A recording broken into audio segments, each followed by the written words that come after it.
Chapter 873. What sort of protection is this?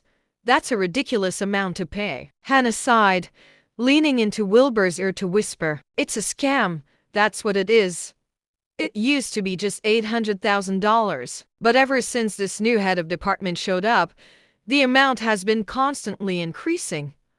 I had no choice but to pay for it." Wilbur snorted out of sheer anger at those words. He looked over at Barry. "You dare fucking scam someone like me?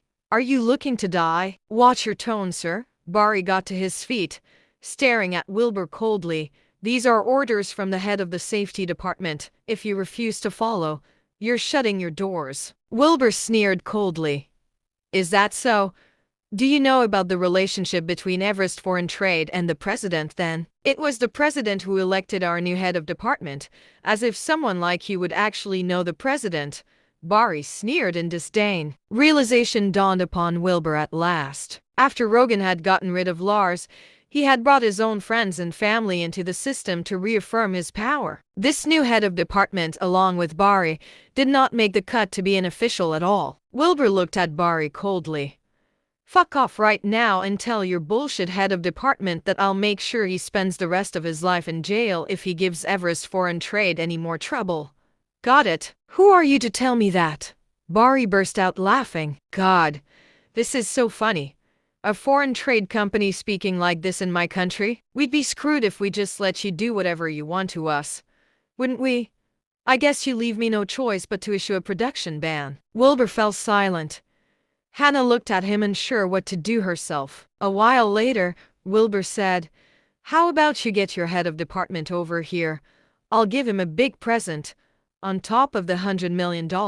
"Really?" Barry's eyes practically shone with greed. Wilbur smiled. "I'm a man of my word." Barry blinked before saying, "I'm afraid our department head can't make it today himself." "I'm sorry then.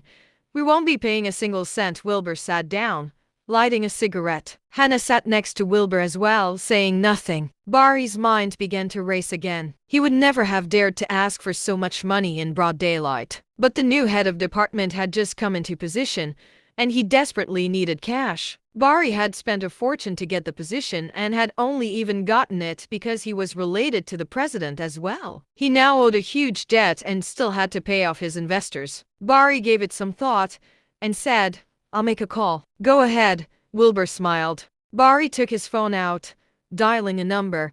He mumbled into the receiver for a while before seemingly hanging up. "Our head of department's busy, and he's also ordered for you to hand the money over by today." Wilbur's expression darkened at once. "Sure. I'll make a call myself too then." Barry sneered, sitting back down. Wilbur came outside, calling Rogan's number. "Mr. President? Mr. Penn? How are you?" Rogan greeted Wilbur politely. Wilbur sneered. "Terrible." "Why? What's the matter?" Rogan sensed that something was off at once. "Your new safety department head just asked Everest Foreign Trade for $100 million in protection fees, and that makes me feel terrible." "What? No way. How could that happen?"